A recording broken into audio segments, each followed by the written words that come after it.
Saudara-saudari yang terkasih, kita jumpa lagi dalam Pelita Hati hari ini, Rabu 19 April 2023, hari biasa pekan kedua Paskah. Bersama saya Romo Thomas Suratno SC dari Paroki Cilandak, Jakarta Selatan, mendengar dan merenungkan sabda Tuhan, yakni firman Tuhan yang tersurat dalam Injil Yohanes, bab atau pasal 3, ayat 16 sampai dengan ayat 21.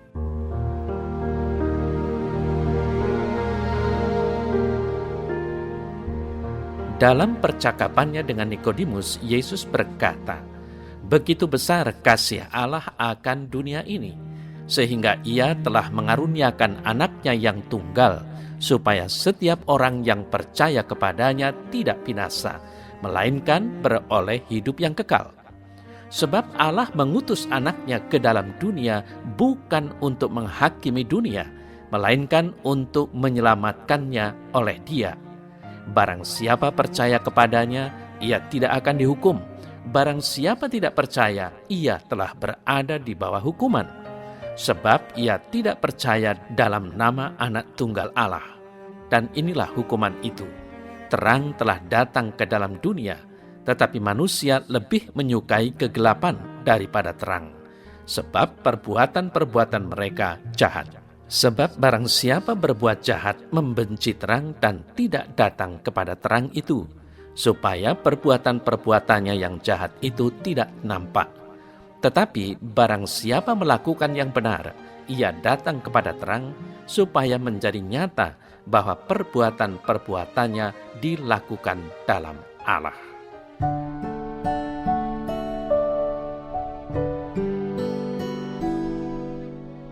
Saudara-saudari yang terkasih, warta Injil hari ini masih seperti kemarin, yakni percakapan Yesus dengan Nikodemus. Nikodemus berdiskusi dengan Yesus pada waktu malam. Indikasi yang paling kuat terlihat adalah bahwa Nikodemus sebenarnya kagum dengan Yesus dan hendak memperdalam apa yang menjadi ajaran Yesus. Maka ia datang kepada Yesus pada waktu malam, supaya tidak banyak orang yang tahu diskusi ini. Dalam bahasa Yohanes, keterangan waktu malam juga dapat berarti bahwa Nikodemus sedang dalam keadaan yang suram, mempunyai banyak pertanyaan dalam dirinya, atau sedang dalam situasi yang gelap. Ia datang kepada Yesus, sang sumber terang. Saudara-saudari yang terkasih, dialog Nikodemus dengan Yesus diawali dengan persoalan hidup yang baru. Orang dilahirkan secara baru dalam roh. Yesus secara pelan-pelan menuntun pola pikir Nikodemus yang tadinya hanya berpikir soal kelahiran secara fisik. Yesus menuntunnya sampai pada pemahaman tentang kelahiran baru di dalam roh. Dalam warta Injil lanjutan hari ini, Yesus sampai pada pengajaran tentang yang benar dan yang jahat. Dalam arti ini, yang benar selalu mengarah kepada terang, sementara yang jahat selalu mengarah pada kegelapan atau menjauhi terang itu sendiri. Saudara-saudari yang terkasih, dalam warta Injil hari ini, Yesus memulai dengan menjelaskan tentang inisiatif Bapa untuk membawa kembali manusia dalam tataran keselamatan. Inisiatif ini murni karena Allah mempunyai belas kasih yang begitu besar. Yang Ia kehendaki adalah keselamatan manusia dan bukan kebinasaannya. Sudah selama berabad-abad Allah menawarkan keselamatan kepada manusia. Tetapi selama itu pula setiap angkatan mempunyai penolakannya masing-masing. Sudah ada begitu banyak nabi dan hakim-hakim yang membawa warta itu, namun akhir dari mereka adalah kematian. Manusia tetap nyaman berada dalam kegelapan dan tentu jauh dari terang. Saudara-saudari yang terkasih, jalan pamungkas yang diambil Allah untuk menyelamatkan manusia adalah dengan mengutus putranya yang tunggal. Tujuannya adalah agar keselamatan itu konkret dialami oleh manusia. Putra Allah menjadi jaminan abadi akan tawaran keselamatan itu. Putra Allah menjadi penjamin akan keselamatan kekal.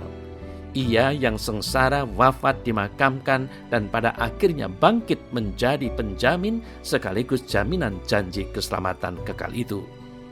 Saudara-saudari yang terkasih, pengajaran Yesus berlanjut pada pedoman praktis mengenai hidup dengan menanggapi tawaran keselamatan dari Bapa, yakni hidup dalam kebenaran. Putra Allah hadir dengan membawa terang sejati, terang yang menuntun manusia pada jalan keselamatan. Mereka yang percaya dan mengikuti jalan terang itu mendapat jaminan hidup kekal yang semakin jelas. Mereka yang tidak mau mengikuti itu, berarti ia dengan sendirinya menjauhi jaminan yang membawa keselamatan. Saudara-saudari yang terkasih, bagi kita, hidup dengan moral yang baik dan benar menjadi tanda yang jelas bagaimana perbuatan kita dapat diukur sebagai tindakan menuju pada Sang Terang.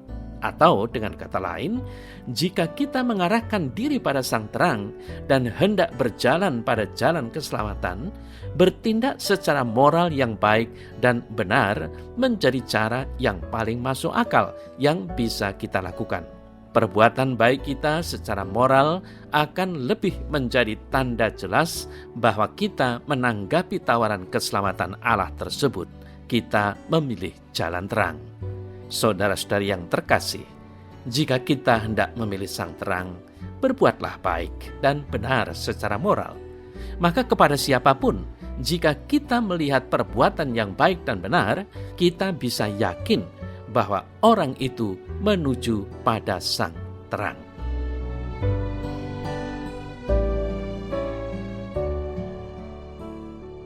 Dalam nama Bapa dan Putra dan Roh Kudus. Amin. Ya Tuhan, ajarilah aku untuk senantiasa memilih jalan terang. Semoga apa yang aku perbuat menjadi perjuanganku untuk mengarahkan diriku sendiri pada rencana dan kehendak-Mu. Teguhkan niat dan kehendakku untuk mengusahakan yang baik dan benar. Amin. Semoga Allah yang Maha Kuasa memberkati saudara dalam nama Bapa dan Putra dan Roh Kudus. Amin.